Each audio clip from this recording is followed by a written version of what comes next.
Welcome to Elevate Pod, where we elevate your mindset, inspire your spirit, and ignite your leadership journey. This podcast is brought to you by Elevate Leadership Services. My name is Pearl. And I'm Chibwechungu. The Elevate Pod is dedicated to inspiring and empowering listeners, focusing on minorities and immigrants. We offer valuable tools, resources, and pathways to foster personal and professional development.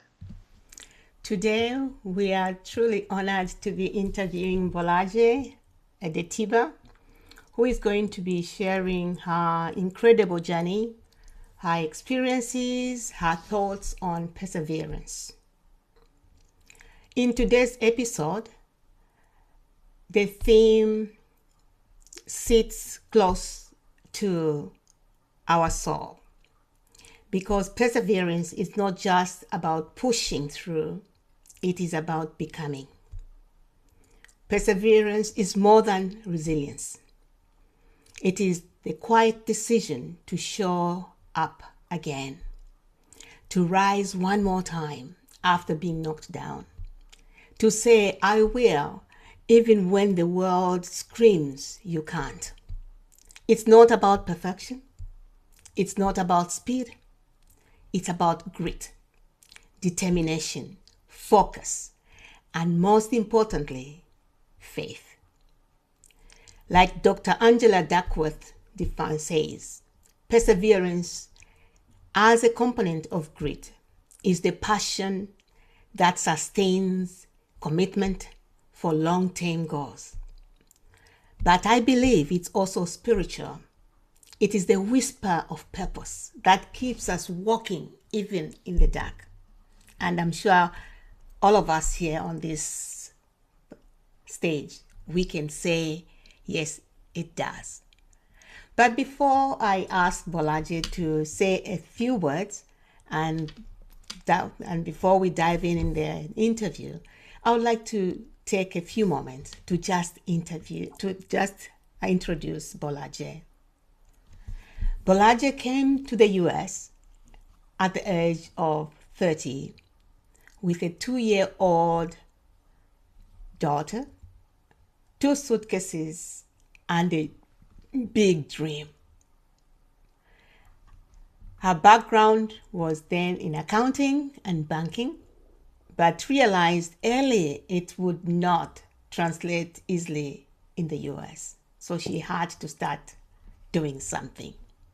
So she took on various odd jobs while trying to settle and figure out her new path.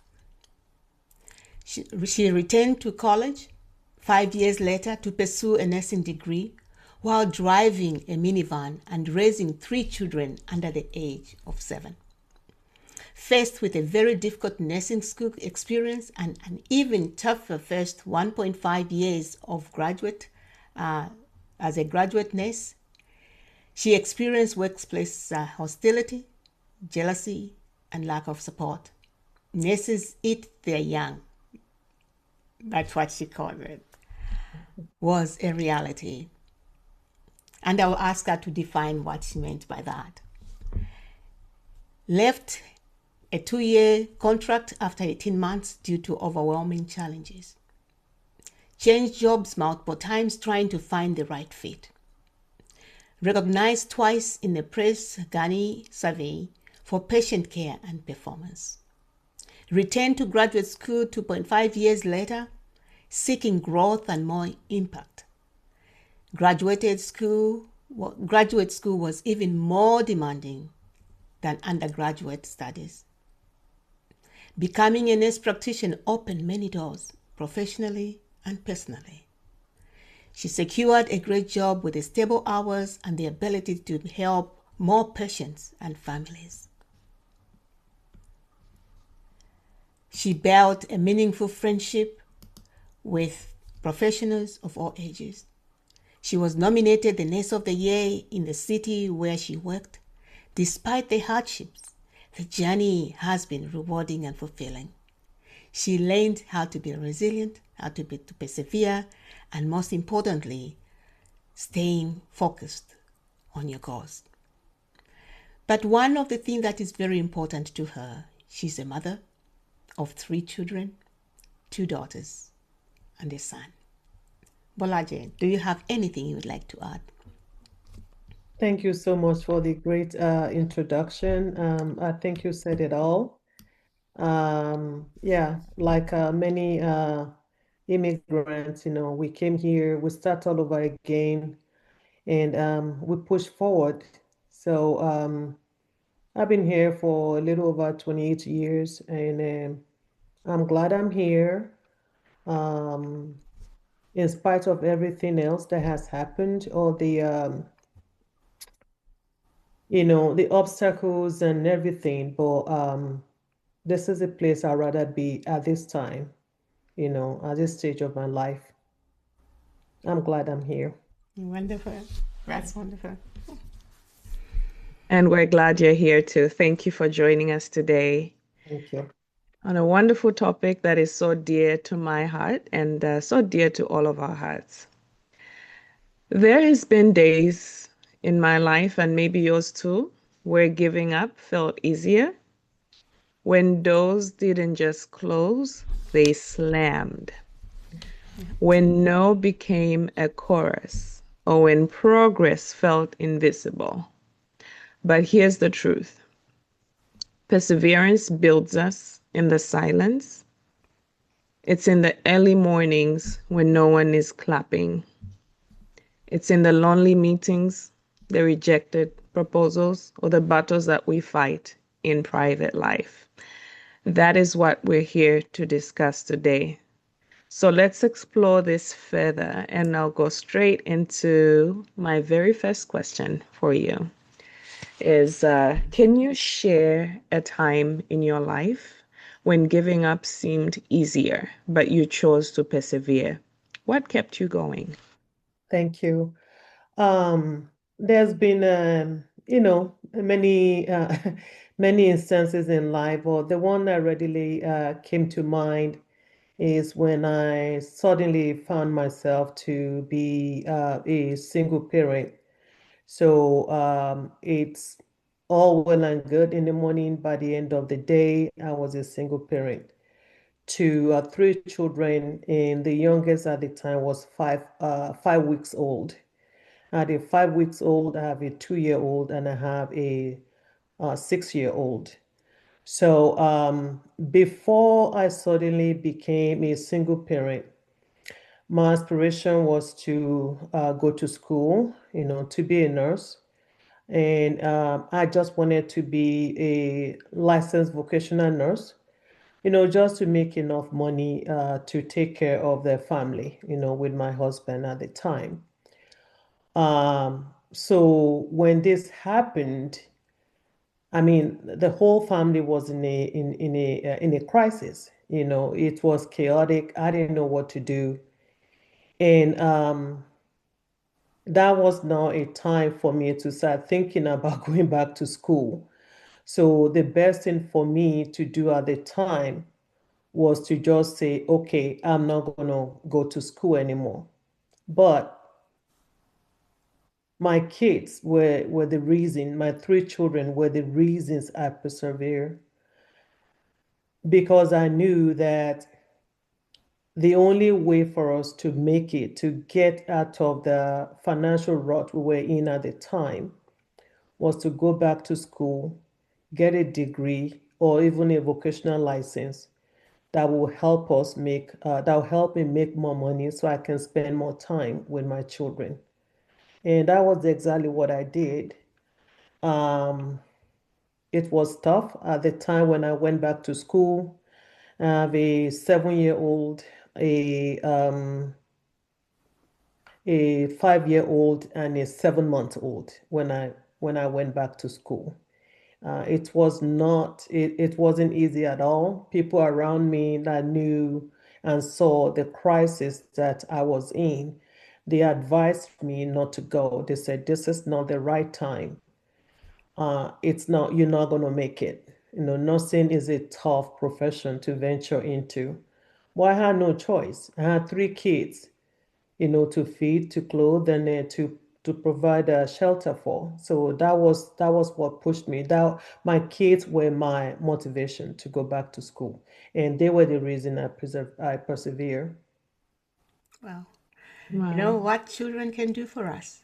You know, they, you know, because, and this is what a parent, um, I think, like what you did, we always do. We put our children first Mhm. because our children are our lifeline. They didn't ask to be born. Exactly. And because they didn't ask to be born, you have to fight forward. You have to do what it takes. And as you have described, it's not easy. Yeah. Yeah.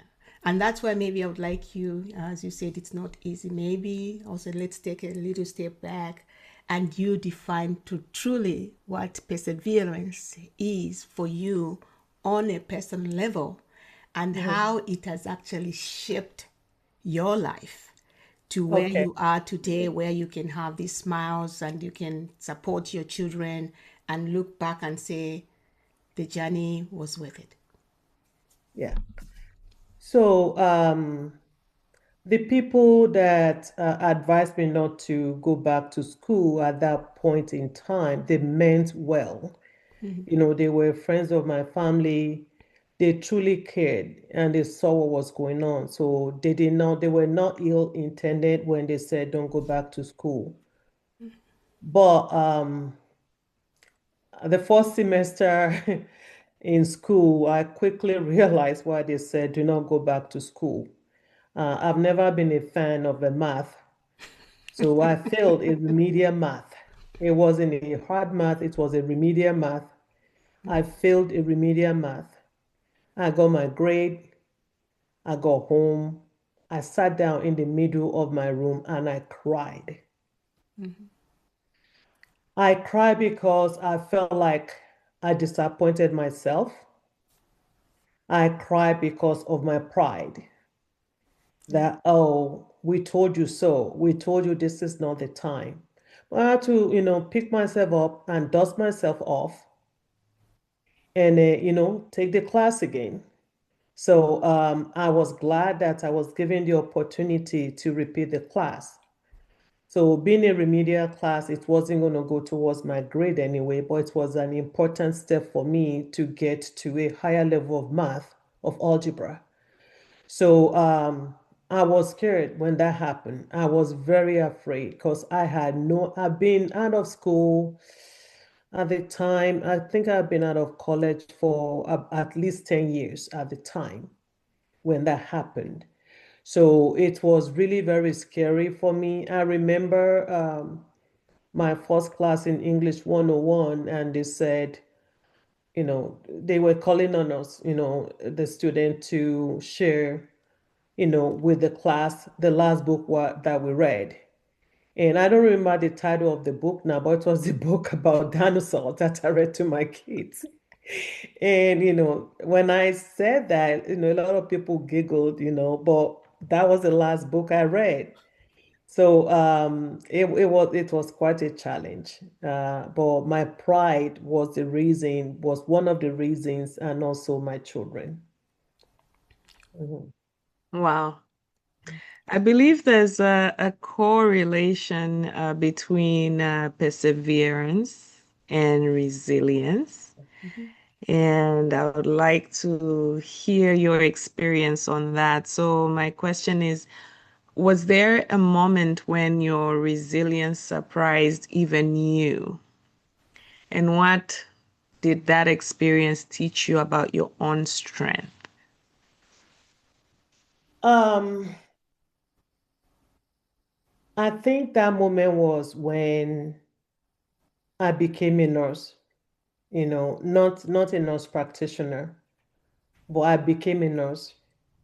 And then all of a sudden, I was in charge of people's lives. The doctors give the orders, they write the orders, they tell you what to do, but the orders have to be carried out in a safe way, in a way that will keep your patients alive, in a way that will help them recover very quickly. So when I got to that point and I looked at my background, I looked the journey that brought me to that point. I was surprised at myself that, wow, you actually did it. So you go to a place where you could be entrusted, with, a life and death matter. So that really, yeah, that was when I looked back and I felt really proud about myself. Going back home, and I was in nursing school one time, and I whipped out my stethoscope, and my kids, they were surprised. It's like, "Are you a doctor now?" Just from whipping out a stethoscope. And I remember I will, practice on my son and my children. I will, all the medical jargons like, no, this is your zygomatic arch and all that. And I just practice on them, like most nurses who have children do. So then one time my son I had to drop my kids off at my friend's house. And then I came back. She said, "What the heck is a zygomatic arch?" Because my son was touching her face and said, "This is your zygomatic."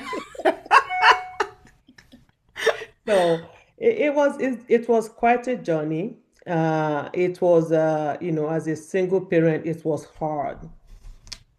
It was very hard. There was a time in my chemistry 2 class. We had no microbiology class, and our teacher at the time at the community college where we went invited a nurse to come talk to us. And she sat, in front of the class. She was telling us how hard nursing was, how she lost her husband, how a lot of people that were in nursing school, how I mean, just a lot of issues that she was talking about. And as I sat in class and I listened to her, I wasn't afraid anymore. I was angry. I was angry because I felt like, well, this is your experience. This is not going to be everybody's experience. There are a lot of us here that are not married, so we don't have to be afraid of losing our husbands because we're not married anyway. So, and that really pushed me harder. Like, if this person says this cannot be done, and it's so hard, it cannot be done, I am going to give it my best. And I would like to say that with perseverance comes, it's like a stepping stone to becoming resilient. When, you've had so many things thrown at you, so many hurdles, and you always, overcome it. It gets to a point that it's easy for you to bounce back because you have your experience, to push you forward. You have your experience to rely on, and the experience get better and better every day for some people. For other people, it's not the same. But my experience became a springboard for me to get to the point of being resilient in whatever else came my way. Wow. Would you say Wonderful. that anger was resilience in itself? Did it push out the resilience that you needed? Yes. Hmm. Yeah.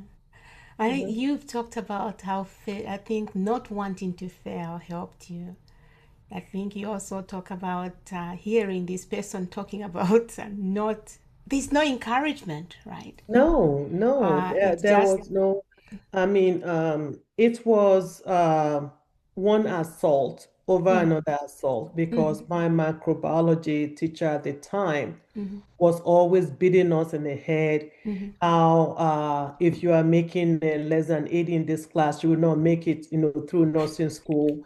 I mean, it was just, oh, you guys, and she will ask us, how many of you are going into nursing school? And we raise our hands and we'll be like, oh, it's harder than this class and all that stuff. She was discouraging us enough. Then when she brought this person in, this lady in, it fired up something inside of me that, okay, enough of this. So whatever it takes, I am going to do this. wonderful, wonderful. And you know what? I think that's what they say, that sometimes these having somebody who preaches you can't do it, I think actually drives many of us to say, okay, watch me. Mhm. I'm going to do it, and I'm going Yes. to, because it doesn't mean that it's going to be easy, right? It means that you've shown me the path that if I give up easily, right, when I'm in hot water, then I'm done. Mhm. So it allows you to find avenues, ways in which you can survive. Mhm. So in all this, I know failure, the role of failure plays a role in our lives, in Mhm. strengthening our spirits, so that we can continue to be either to continue to persevere, Mhm. determined, and continue to be resilient. Mhm. So, in your case, I know you mentioned your math failure actually jumpstart you. What Mhm. other things maybe that have come closer to just making you that I won't go back? I want to go back. I'm going forward. And forward means I'm going to succeed and I'm not going to fail. What are some of those things as a person, as an individual, not as a parent, but as an individual? What were those drivers which made you not want to fail, not want to repeat, not want to? Um, I came from a family of strong women. Okay. My grandmother on my dad's side, who lived to be about 98 years old, was the first girl to go to school in her village. Okay. Um, Her mom died during childbirth, so she was raised by her dad, and her dad was very influential. He had money and was able to send her to school. He learned languages at the time is all they were learning. The women were learning, at school. She spoke five languages.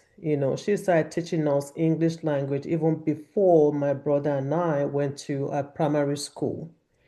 Then on my mom's side, my grandmother, my mom's mom, was equally a very strong woman. She was very hardworking. She sent her son to school all the way to the US.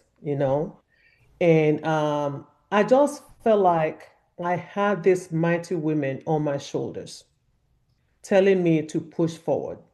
And I kind of imagine the kind of lives that they lived during that time at their time.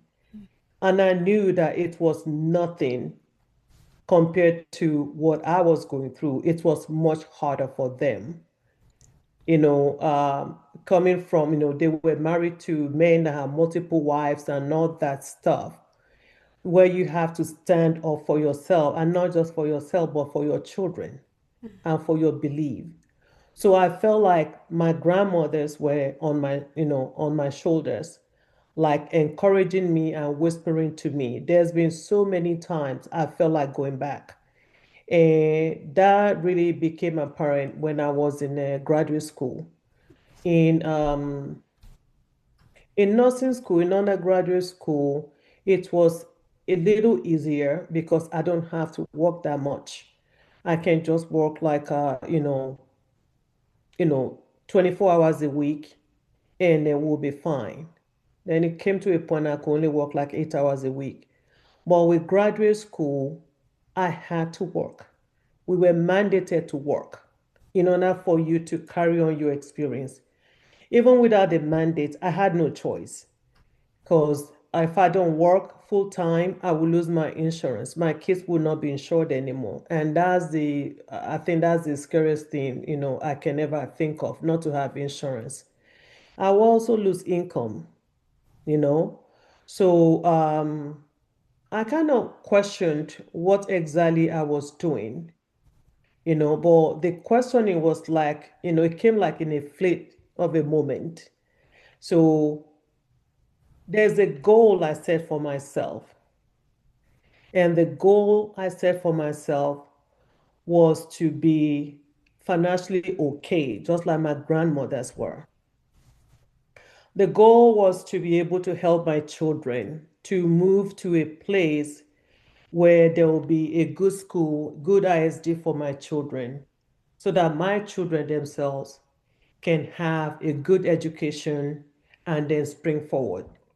Mm. So it was a goal that I set ahead of me and my grandmother's on my shoulders that You kept me know, those parents, those grandmothers, I think going. have really helped all of us. I Yeah. think they have shown, especially for us being foreign in these countries when we came. Hmm. Now I think we've gotten used to, but they helped us to see how resilient they were, to see how determined they were. Hmm. And I'm so glad that your grandmother, even in her grave today, she's saying amen. Yes. I remember what my paternal grandmother, because I was the closest to her of all the grandchildren. And she would tell me, one day you are going to go to the land of the white people. Okay. Wow. And she will say to me, she will say, I'm not going to be here when that happens, but I will go with you. Wonderful. Mm. So, and every time I remember that, I see tear up because I felt like she came with me. She Yeah. was a very gentle soul. Both of my grandmothers were gentle, soft spoken. And I felt I could feel, especially my paternal grandmother's presence, you know, Wonderful. They carry you forward. They carry most you times forward. when I come to a crossroads where I have to make a decision either to go back or to move forward, I feel her presence. Wonderful. What a grandmother. Hmm. That's some great support there. You've shared how you've taken steps. For example, you went to school when all the voices around were saying it was not a good time, maybe not to do it then. Now, once you got into school or even in your other experiences, how do you stay committed? What helps you stay committed to a goal? Sometimes we overcome the challenge to start, we get in, and it gets even tougher than we expected. How do you stay committed when progress is painfully slow or even invincible? So I had a goal and also I had steps to get to that goal. So I write down where I will be in a month from now, in 2 months from now. So I took it one day at a time. So I know that this step is going to be harder than the next step. I know that as I go higher in my study, everything will start making sense. So I just took it one day at a time. I had a very one hard class, and I was determined to make the class, to make an A in the class. And I studied every single morning. Like we were going to school 3 or 4 times a day. After I drop my kids off at the daycare, I'm rushing to school. I may just have like 30 minutes. That class, that's the hardest of my classes, was the one I was reading, even though that's not the next class I'm going into that morning. Wow. But I studied harder, I highlighted harder. So I just stayed committed to that particular step that will help me achieve my goal. So I made sure I studied harder. I made sure I got my priorities right. I am focused on what I'm doing as well as focusing on my children. So uh, that was what got me through. I would say Focusing on what's important, and it on what sounds is like important. Yeah. keeping your goals in sight, knowing Yes. what Yes. exactly will get you Yeah. through. Because there was a time for 5 years I did not talk to my family in Nigeria, Wow. because I did not want to be distracted. I had a lot going on already. So I did not want to be distracted. For 5 years, I did not talk to them. Wow. Yeah, because I had to stay focused. That's great, great focus Yeah, right Yeah. there. Yeah. yeah. Yeah. I think what you're saying to me is there are times in our lives, if we want to attain our goals, sometimes we have to make some sacrifice. So, what you did, you sacrificed family that you've known that were dear to your heart. in order for you to be where you are, to support yourself, but also to Hmm. support the children that you had. But in a way, it also ended up supporting the same families that you did not talk to in Yeah. 5 years, because you became who you are today Yes. because of that focus. And I think that is a huge, huge sacrifice, I'll tell you, Mm-hmm. to live and not to even talk to the people that have known you for years Yeah. in order for you to attain the dream. Yeah. That I speaks mean, volume they about you. meant well, because every time we talked, they're like, oh, bring the kids home so we can take care of them. Bring the kids home so you can focus. Well, from my personal experience, I did not want to send my kids home. I did not. I made a commitment to myself that if I have to end up under a bridge, I am going to end up under a bridge with my children. With I your am children. not sending my children anywhere. Yeah. So, yeah, but they understood, when I reconnected with them, Mm. they understood, and everybody is happy now. Yes, yes. No, it's I It's all think worth it. yes. Yeah, Yeah. yeah. Yeah, just it's the magnitude of your commitment. It's the magnitude of your, I think, your determination, Mhm, the magnitude of your focus. I think focus, as I was talking about focus today, mhm, um, it allows you to attain the goals that you mhm, set for yourself. You know, sometimes when we are going through these perseverance, I think we go through them in silence. We have no support. My question is, there are times when we go through this perseverance in silence, and nobody knows what we're going through, and there's no support. Sometimes there's no recognition at all, right? mhm. How do you navigate that? So, to me, the way I overcame that was that this is not a show, was my mentality. I'm not dancing for people to clap. Good. So I am, and growing up, I've always relied on myself. If help comes, fine. But I plan my life as if there's not going to be any help. So that if, there's no help, I will not be disappointed. So I've always lived my life like that. Yes, there were no supports. It was just me and my children. I had no immediate family members here. I do have cousins, many cousins here. But it was just me and my children. And I wanted it to be like that. I just wanted it to be me and my children. So there were not much support coming, but the few support I got it from people I did not know. People, from Black people, like African Americans, from white people here, from people I've never met and I have never met since then. So when I went to school in Wichita Falls, Texas, and the lady who was the secretary to the dean gave me all the information I needed, what school to enroll my daughter, the oldest one, what daycare to put my kids, the help that were there, financial support from United Way, at the time. So she went out of her way and gave me all the list of exactly the things I was going to need. The thing you needed. And it was a huge help to me. So I had already made my own plan. This is how it's going to go. We wouldn't really have helped, because the support that she gave me helped a lot better.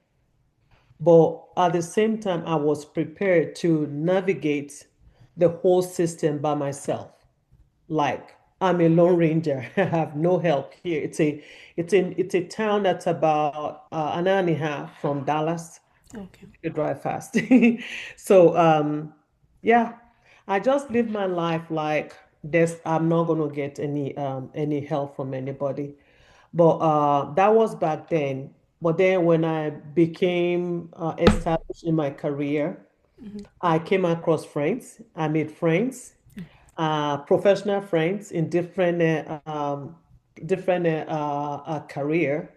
So they were influential to me. They influenced my thinking. They influenced the way I brought up my children. They influenced my finances. So eventually I got to a point where I can meet those people. But when I was starting out, it was a little rough, and I just have to go with my own intuition and believe in myself and hope for the best. So it was more like also, I think it's a survival. I need to survive to Yes, get to where I yes, want. yes. But now, as you say, when you got to that professional level, I think you have Mhm, attained that, what you wanted. And therefore, now there's room for you to navigate, to venture, and actually to bring in other people mhm, that can maybe, as you said, allowed you to see certain things differently from your mhm. own. So that's very good. Which means I think the focus was there at that time, but doesn't mean that you didn't want to, but you had to do what you Yes. had to do that time. All right. Well, I can imagine that there's been times when you have maybe given up on certain things, or maybe times when you've had to pivot. So, my question is, how do you balance the difference between perseverance and knowing when to pivot or knowing when to let go? Letting go is not a defeat. You know, it comes to a point in one's life where you really have to reassess, your goal and kind of just shift gear a little bit. Um, when I was younger, when my kids were younger, poverty was one of my motivation because we were poor. And I didn't like the surrounding where I was raising my kids. But then, when I become older, I wanted to, and well established in my career, I wanted to go back to school, to get my doctoral degree in nursing. And I have attempted that 3 times now. Uh, but the responsibility of my job made it a little bit more challenging than when I was younger and I did not have the position that I have right now. So then I have to rearrange my thinking and like, which one is more important to me now? Can I afford to lose this job if my performance become like a mediocre and I get fired? So then I have to look at my own personal strength. I'm in my late 50s. So, I mean, my degree was still going to be nursing related, which is still the same rigor, right? Excuse me. So I had to come to term that, hey, maybe now is a time to just let go. So you have to assess your own mental, capability. You have to put into consideration your own physical health. You have to put into consideration like how many your retirement plan, so to say. Like if I go to school for 3 years and I have 7 years to retire, by the time I'm done, I only have 4 years. What am I going to achieve? Especially in my career, getting that doctoral degree in nursing did not add any money to what I'm making. So, do I have the bandwidth to perform my job successfully as expected of me, and at the same time put 100% into my goal to get a doctoral degree? And I just felt like no. So at this point, I am worn out.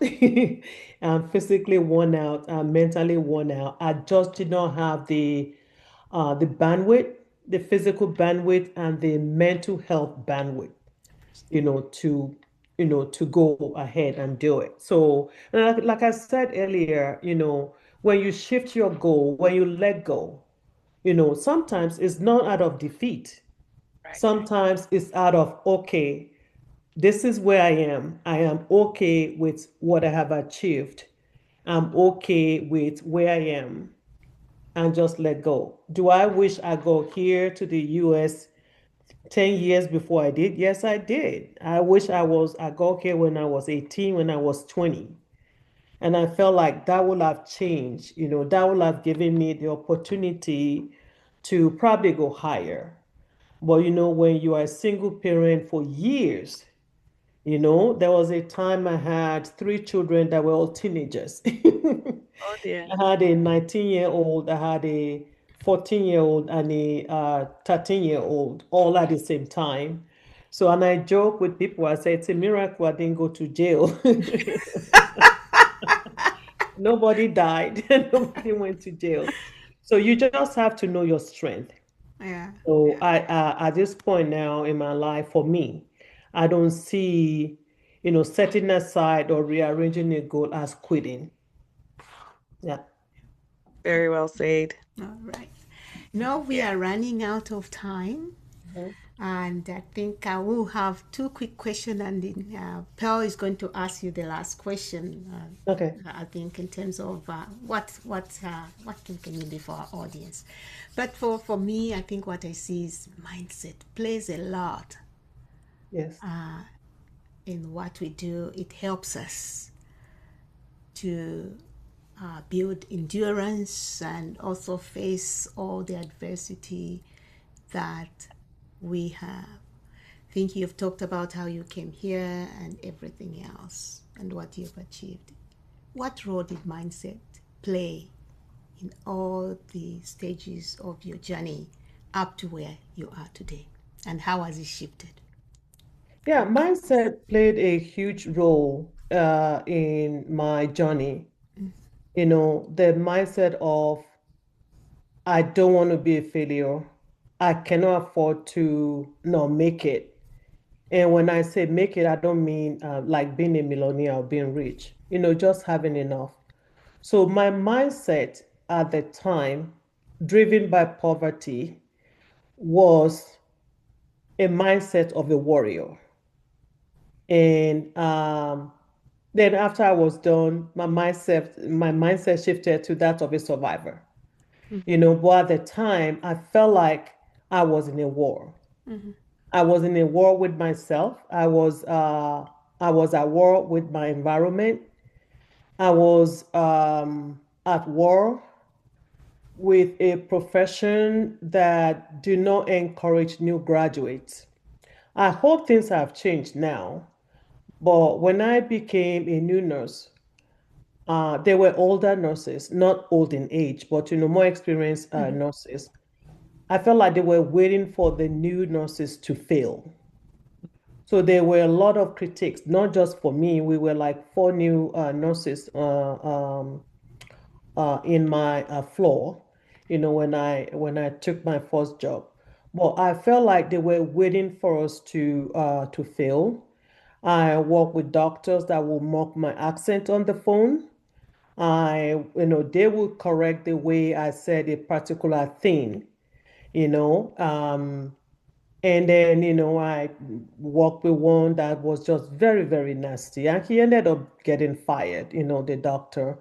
So, in spite of everything that was going on in nursing, when I was a new nurse, you could have 100 assignments and you did 99. That one assignment that's left is what everybody is going to focus on. There was a lot of backbiting and bickering going on. We were mostly women. So, but I do hope, I had no mentor, on the floor when I got there. There were no mentor. You either swim or you sink, basically, is the environment where we all were, working, in at the time. So you have to have a strong spine. You have to have this I can do it attitude. You have to have a mindset of a conqueror, not just a warrior. You have to have that mindset. Otherwise, people will push you down, they'll push you over. Yeah. You get easily frustrated, Yeah. and that's why, some people in nursing, they drop off, they change career after 5 years because there are no support there. But the company that I work for right now, they have a very strong support for their nursing staff. So which makes a whole lot of difference. But it wasn't the same experience for me 20 years ago, when I became a new nurse. It was totally different. And I do hope that things have changed in nursing. There are a lot of good upcoming nurses out there that need to be mentored, that needs their hands, held, Yeah. and say, hey, this is how you do it. This is what you learn at school, but this is how we do it in real life, kind of a thing. Yeah, thank you. I think in Awesome. every career you need a mentor. I Say that think again? in every career, in nursing, especially for you guys, because Mhm.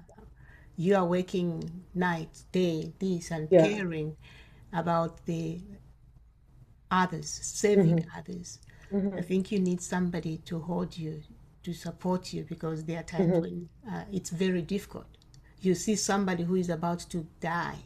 How do you handle that? Because nobody tells you how to handle it. Hmm.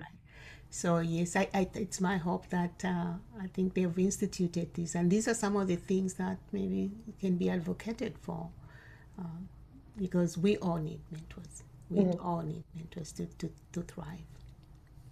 Over to you, Pal. And you just said some things that take me into my last question to close us out for this episode. If someone is feeling weary right now listening to this episode, or maybe they're on the verge of giving up, what would you tell them about unyielding perseverance? What I would say to them is not to give up. Just keep pushing and have a motivation. Why are you doing what you are doing? Who are you doing this for? Are you doing for your children? Are you doing it for your parents? Are you doing it for a sister, for a sibling? Are you doing it for yourself? So have a motivation. Because it's easy, it's very easy to just give up if things don't work out well. But if you have somebody that you have at the back of your mind that I have to do this for this person, I cannot let this person down. So it makes a lot of difference. And also set a goal. And it's more important, or more importantly, after setting the goal, write down the steps that you will need to get to the goal. When I lived in a Yuma for a while, I remember when I first moved to Yuma and I was driving from Tucson to Yuma, there's a hill, a mountain there. And I looked at it, there were a lot of communication gadgets there. And I was convinced in myself that the only way they got those things there was by helicopters because it was so high. Nobody can climb that high in my mind. And then after I moved in and I was looking for a place to hike and everything, and somebody invited me there. I had no idea where we're going. We parked the car and I looked up. I said, there is no way I can get up there. I said, and I saw people going up, on the trailhead. And I was like, what the hell? How are they going to get up there? But, one step after the other. Be prepared to sweat. Be prepared to feel like you are going to faint. Be prepared to stop and look up at your goal and doubt yourself. But rely on your motivation to keep pushing you. Mine was my children. I did not want to raise my children in a Section 8 home, a Section 8 neighborhood, so to say. And that was my motivation. So have somebody or something that is pushing you. And you may not even have somebody, but push yourself. Are you doing this for yourself? Why are you doing this for yourself? why is it important to you to achieve this goal? But most importantly, write down the steps. And it's one step after the other. So Thank you. that's that's how that's what worked for me. That's how it worked out for me. Wonderful. They say that you have to look at your goals, you have to reaffirm and affirm them on a daily basis to Mhm, attain them. And many of us, our goals maybe fell on the wayside because mhm, we stop to affirm and reaffirm them. mhm. So thank you so much, Bola. I Thank truly you guys for appreciate. having me. You know, no, it's a pleasure that you've come to add value to our audience. And Thank our you. audience, I think, will benefit from the challenges, from the perseverance that you've shown, and for just standing on your grandparents' shoulder as you plowed along to achieve what you have achieved. So before we go, I would want to leave you with this thought: perseverance is not a long race. It is many short races, one after the other. This is a quote by Walter Elliot. So here is my question to you, our audience. Where is your life? Are you being called to persevere? Sorry, where in your life are you being called to persevere? Is it in your career? Is it in your health? Is it in your family, your healing, or your personal growth or professional growth? I want to encourage you today. You are capable of walking through everything that comes through your way. Even if your knees shake, even if you are crying, keep walking, keep moving forward. You are unyielding, and there is power in that. Thank you so much for tuning in to Elevate Pod. In this episode, we spoke to you to share with you someone who needs encouragement today. Stay tuned, stay grounded, continue growing, and never forget your journey matters.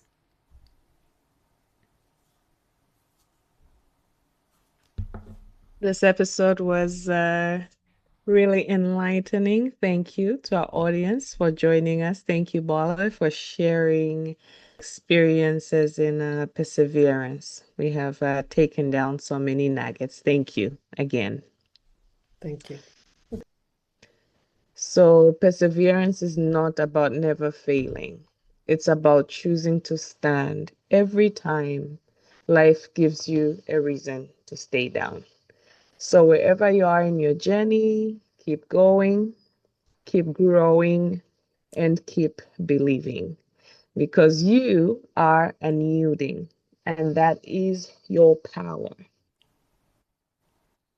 So, thank you again for listening to Elevate Pod. If this episode encouraged you, please share it with someone who may need it, someone who may need the strength in your story. So walk boldly, live fully, and persevere fiercely, as we have learned today. Thank you for joining us on this journey to elevate and inspire. Until next time, lead with purpose and grow with passion.